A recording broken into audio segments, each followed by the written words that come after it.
While the world watches China's military base in Djibouti, Beijing is secretly building something far more powerful beneath the Red Sea's waters. A massive underwater cable system that could control the flow of digital information between 3 continents. This isn't about oil or trade routes anymore. This is about who controls the internet itself. The rumors about China digging a physical trench in the Red Sea are wrong, but the reality is far more interesting. China has built the Peace Cable, a 15,000-kilometer underwater fiber-optic network that snakes through the Red Sea floor, connecting Asia, Africa, and Europe. This digital highway carries more data than any physical tunnel ever could. The Pakistan and East Africa. Connecting Europe cable system became fully operational in December 2022. It starts in Pakistan's Gwadar port, the same Chinese-controlled facility that sparked debt trap diplomacy concerns. From there, it plunges underwater, threading through the Red Sea before splitting into branches that reach Kenya, Egypt, France, and beyond. The Red Sea isn't just another body of water, it's the digital equivalent of the Suez Canal. About 95% of all international internet traffic travels through underwater cables, and the Red Sea has become a critical choke point. When you send an email from London to Mumbai or stream a video from Europe to East Africa, your data likely passes through this narrow waterway. China understood this geography before most Western strategists caught on. The Red Sea's Bab el-Mandeb Strait is only 20 kilometers wide at its narrowest point. Control the cables here, and you control a massive portion of global communications. Djibouti plays a crucial role in this strategy. The tiny nation hosts China's first overseas military base, but that's just the visible part. Beneath the surface, Djibouti has become the digital hub for the entire Horn of Africa region. The country hosts more landing stations for fiber-optic cables than any other nation in the region. China's investments in Djibouti total over $3 billion, including the massive Doraleh port complex. But here's what most people miss. These aren't separate projects. The port, the military base, and the underwater cables are all connected. Ships carrying Chinese goods dock at the port, protected by the military base, while data flows through cables that Chinese companies built and operate. For decades, Western companies dominated the underwater cable business, but China's entry changed everything. Between 2016 and 2019, Chinese companies jumped from 7% to 20% of all global submarine cable projects. They did this by offering something Western companies couldn't: integrated financing, construction, and operation. Huawei Marine Networks, now called HMN Tech, became China's primary weapon in this campaign. The company doesn't just build cables, it provides the entire ecosystem. Need financing for a $500 million project? China's development banks will provide it. Need technical expertise? Chinese engineers will train your local staff?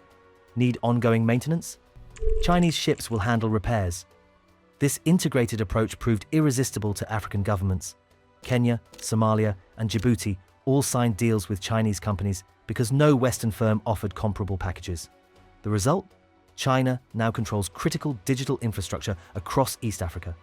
The numbers tell the story. African international bandwidth grew by 45% annually between 2015 and 2019.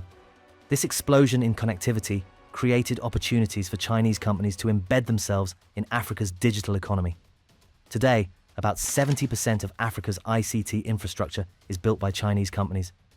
But this is not just about selling equipment. Control over underwater cables means control over data flows, internet speeds, and digital communications. When Ethiopian businesses send data to European partners, it travels through Chinese-controlled infrastructure. When Kenyan banks process international transactions, Chinese companies handle the digital plumbing. The PEACE cable system demonstrates China's civil-military fusion strategy. The same companies building commercial internet infrastructure also support military communications. HMN Tech, the cable's supplier, maintains close ties with China's military-industrial complex. This dual-use capability concerns Western intelligence agencies. In March 2025, the PEACE cable suffered a mysterious cut about 1,450 kilometers from Egypt, disrupting traffic to Europe. While officially attributed to maritime accidents, the incident highlighted the vulnerability of these critical systems. More troubling for Western strategists, Chinese companies now possess detailed knowledge of cable routes, landing stations, and network architecture across multiple continents. This information could prove invaluable during any future conflict. China's cable projects follow the same pattern as its other Belt and Road investments. Pakistan, the peace cable's starting point, owes China over $18 billion, a significant portion of its total external debt. Djibouti's debt to China represents 71% of its GDP. This debt creates strategic dependencies. When countries can't repay Chinese loans, they often surrender control of the infrastructure China built. Sri Lanka's Hambantota port became Chinese-controlled after a debt-for-equity swap. Similar arrangements could affect cable systems across Africa. The United States has finally woken up to China's underwater dominance. In 2022, Washington launched the Southeast Asia Middle East Western Europe 6 Cable Project, a $600 million initiative designed to compete with the Peace Cable. The US-funded system follows roughly the same route, but avoids Chinese-controlled infrastructure. This competition extends beyond cables to the entire digital ecosystem. Meta announced plans for a 37,000-kilometer cable around Africa, while Google is building the Equiano cable connecting Africa to Europe. Both projects explicitly avoid Chinese involvement. China's success in the cable business reflects broader technological advancement. Chinese companies now manufacture some of the world's most sophisticated underwater cable systems. The technology isn't just about laying cables. It requires expertise in deep-sea engineering, high-capacity fiber optics, and complex network management. HMN-TEX cables can transmit enough data for 90,000 hours of Netflix streaming per second. They operate at depths of up to 4,000 meters and can withstand extreme underwater conditions. This technical capability, combined with Chinese financing, makes Chinese companies formidable competitors. The Red Sea cable network has transformed regional power dynamics. Countries like Somalia and Yemen, despite their instability, have become important nodes in global communications. Egypt, already a strategic location due to the Suez Canal, has gained additional importance as a digital transit point. For Africa, Chinese cables provide much-needed connectivity, but at a potential cost. The continent's digital future increasingly depends on infrastructure controlled by a single foreign power. This creates new forms of dependence that could persist for decades. China's Red Sea strategy represents just one part of a global digital infrastructure campaign. Similar projects are underway in the South China Sea, the Caribbean, and the South Atlantic. The goal: create a Chinese-controlled alternative to the Western-dominated internet backbone. This isn't about replacing the existing internet, it's about creating parallel systems that China can control. In times of crisis or conflict, these systems could be activated, deactivated, or monitored according to Beijing's preferences. The implications extend far beyond technology. Digital infrastructure shapes economic relationships, political influence, and military capabilities. Countries that depend on Chinese cables for internet access may find themselves constrained in their foreign policy choices.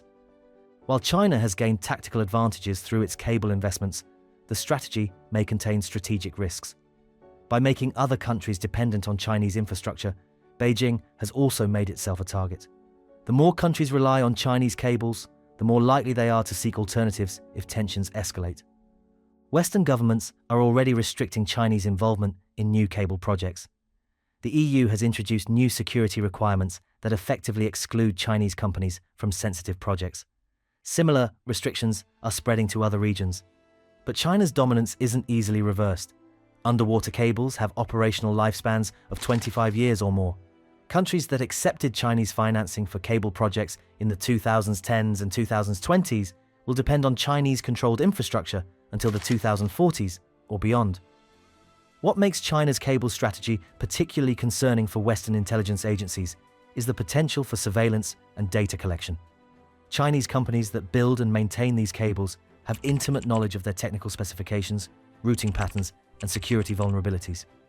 Every email, financial transaction, or government communication that passes through Chinese-controlled cables potentially becomes accessible to Beijing's intelligence apparatus. The concern isn't theoretical. In 2016, Chinese hackers exploited their knowledge of Vietnam's Chinese-built airport systems to disrupt operations during a diplomatic dispute. The ongoing conflict in the Red Sea has highlighted the vulnerability of underwater cable systems. In February 2024, attacks by Yemen's Houthis damaged 4 major telecommunications cables, including portions of the PEACE system. The disruptions affected internet connectivity across multiple countries and demonstrated how regional conflicts can have global digital consequences. For China, these vulnerabilities represent both risks and opportunities. Cable damage hurts Chinese commercial interests, but it also demonstrates the importance of the infrastructure Beijing controls. Countries that experienced internet outages during the Red Sea crisis gained new appreciation for the companies that maintain their digital lifelines. The battle for control of underwater cables reflects broader economic competition. Digital infrastructure increasingly determines economic competitiveness. Countries with fast, reliable internet connections attract investment and develop digital economies. Those dependent on others' infrastructure remain economically subordinate. Africa's digital transformation depends heavily on submarine cables. The continent's ability to participate in the global digital economy requires reliable, high-capacity connections to other regions. Chinese cables provide this connectivity, but at the cost of strategic autonomy. But Western efforts face structural challenges. Unlike China's state-controlled approach, Western cable projects must navigate complex commercial partnerships and regulatory approvals across multiple democracies. This makes Western projects slower and more expensive. China's Red Sea cable strategy serves multiple objectives. It provides commercial returns for Chinese companies, creates dependencies that enhance Beijing's influence, and establishes infrastructure that could support military operations. This multi-layered approach reflects China's sophisticated understanding of modern geopolitics. The Red Sea has become a testing ground for broader competition between China and the West. Success here provides a template for similar projects in other regions. Similar projects are underway in the South Atlantic, the Caribbean, and the Arctic, creating a global network of Chinese-controlled digital infrastructure. China's underwater cable strategy reflects a long-term vision of technological leadership and global influence.